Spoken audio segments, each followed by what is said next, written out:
I am a hyper-intelligent being.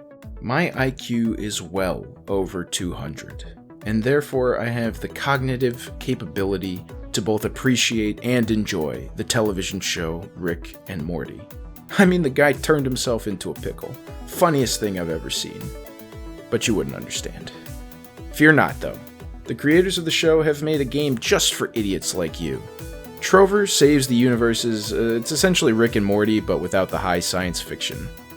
Originally a VR game, it was ported to other consoles so that everyone could experience it. But do you really want to? Let's discuss. First things first, Trover is first and foremost a VR game. But it's also a VR game from back when VR games were simple in their mobility. You cannot freely move your character. Instead, you teleport between fixed points on the map and then control another character, Trover, from that fixed camera position. Now, I still have not really gotten into VR, I don't follow it a ton, so maybe these movement issue things are still a thing in games. I just feel like I haven't heard about it anymore, so maybe they've evolved past it. I mean, the way this control structure is fine, but I wish they'd given you more points to teleport between or something. Because unlike games like God of War, where the camera angle will adapt as you move throughout the environment, you're just stuck in this one point. So if you need to get somewhere that's kind of far away from where you are, but no closer to another point that you can teleport to, it can be kind of tough to see what's really going on. It really becomes a hindrance. Depth perception that can be off, it makes platforming tough, fighting tough in some instances. I get why it has to be this way because it was a VR game, but at the same time I feel like if you're going to take a VR game and adapt it to non-VR setups, you might want to adapt it just slightly better to fit that context. Now the actual gameplay is your basic button mash everything and kind of platform type of game. You're looking for hidden things throughout the world. It's extremely basic. It does not really evolve over the course of the game. But at the same time, are you really here for the gameplay? I don't think so. I think you're here because you love Rick and Morty, and this game was made by the Rick and Morty guy. But this brings us to what I think is the actual problem with the game, and that is that the type of comedy here cannot stand on its own. Now, the game starts off alright. The premise itself is humorous. This alien monster steals your dogs to put them in his eyes and use their power to take over, destroy the universe or something. It's been a while. And there are some funny characters and bits here and there. I do like the humor.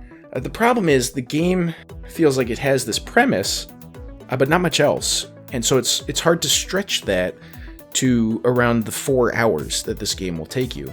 And it feels like they really just leaned hard into Justin Roiland's brand of improv humor, which is fine and good, and I actually think it's pretty funny, but if that's the entire shtick, it gets really old.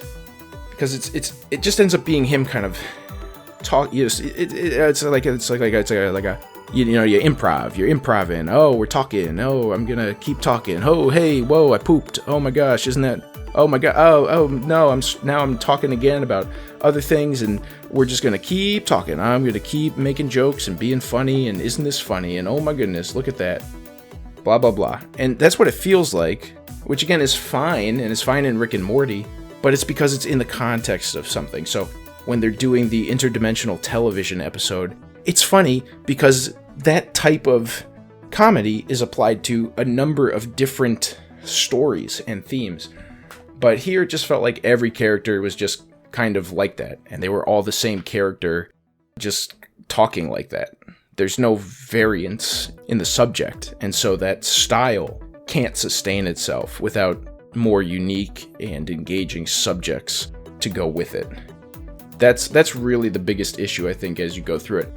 Again, Rick and Morty is contained to episodes, and each episode has its own premise.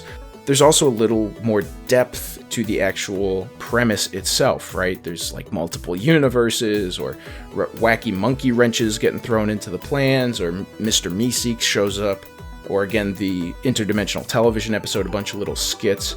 There's something that elevates the base scenario into something interesting that you can then make jokes about. But in this game, the premise is pretty much just, oh, it's character's voiced by Justin Roiland, and he's a little weird and wacky, and he says weird and wacky things in a kind of weird and wacky way. But there's no dynamism to the script, the scenario, or the punchlines. And so it does get old after a while. Overall, the game feels very safe. It doesn't really try and present anything more than a basic game.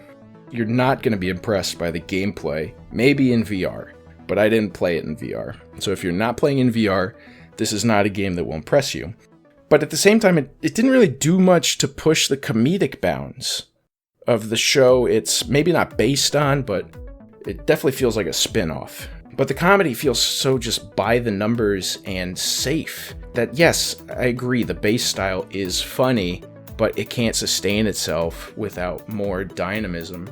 And it's weird, too, because it feels like you would think a game or a movie would allow you to push the boundaries farther than you can on television, because television is inherently censored. I know it's on Adult Swim and whatever, but like, you are bound by the rules of television. So a movie or a video game, it should do more than just let you have 15 F-bombs per sentence. That's really all it felt like they did with this game. It's like, oh, we can swear more. So I'm excited to see this new game they're coming out with. Hopefully they've fixed a lot of the narrative issues here that will allow it to be grander and funnier and more engaging for a longer time. It's not that this game was bad, it's that it got old after the first hour. So hopefully they can mix it up a bit with future games. If you like Justin Roiland, I'm sure you'll enjoy this game. The voice work is funny, again, but it's just too long. It's too long for what it is, which is a shame because it's really not even that long. Final rating, I would give the presentation a 2 out of 5, the story a 2 out of 5, and the gameplay a 2 out of 5. For a final rating of a 2 out of 5, and for value, I would say just watch a Let's Play. There's no benefit of playing this game. Every positive that comes out of it is entirely in the voice acting and the comedy. So just watch someone play it. Save your money. You are not missing anything. But what do you think? Is this game actually a masterpiece? Let me know in the comments below. Do you have a high enough IQ to appreciate Rick and Morty?